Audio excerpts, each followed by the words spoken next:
I think what this incident seriously lacked was, I would look at it from two angles.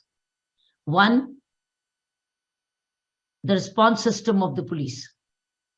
I think the response system of the police had collapsed, because the earlier system of the police control room vans, which were like mobile police posts, and they were in hundreds, spread all over the city, and a very well-established system developed over the years by respective police commissioners.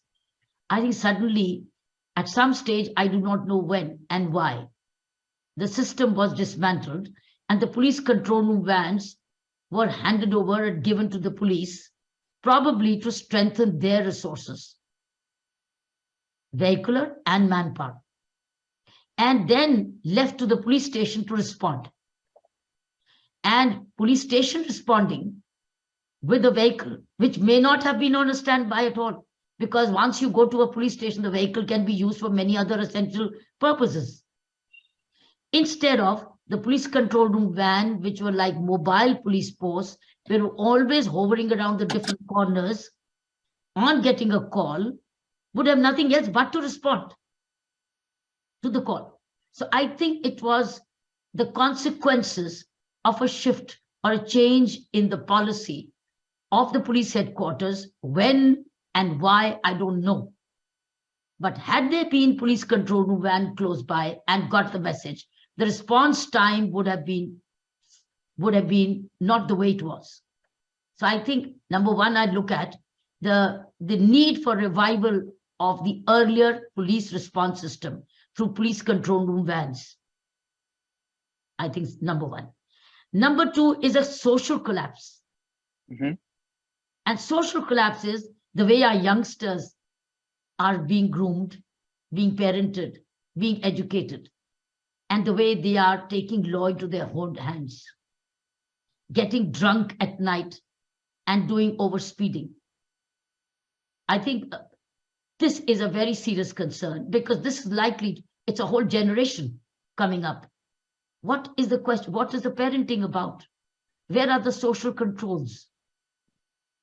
And they are these youngsters who are being groomed without good parenting or even education. They're being made literate, but not being educated. They're not afraid of the law. They have no respect for the law. And they have probably no respect for human life. So I see two collapses. One on the police response system, the other on the social conduct system. Socially, I think it's a collapse of respect for law, fear of law. We need to revive the fear of law. Third, another collapse is the lack of integration with civic agencies and the police. If there are no lights on the road, who informs whom? And it has a direct bearing on security of the place.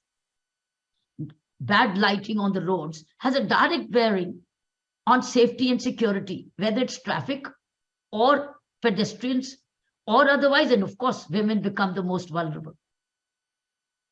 So I see these three. If media is only going to report on police failure, I think we need to also address the issue of social failure. Both the counts. Third, parenting control.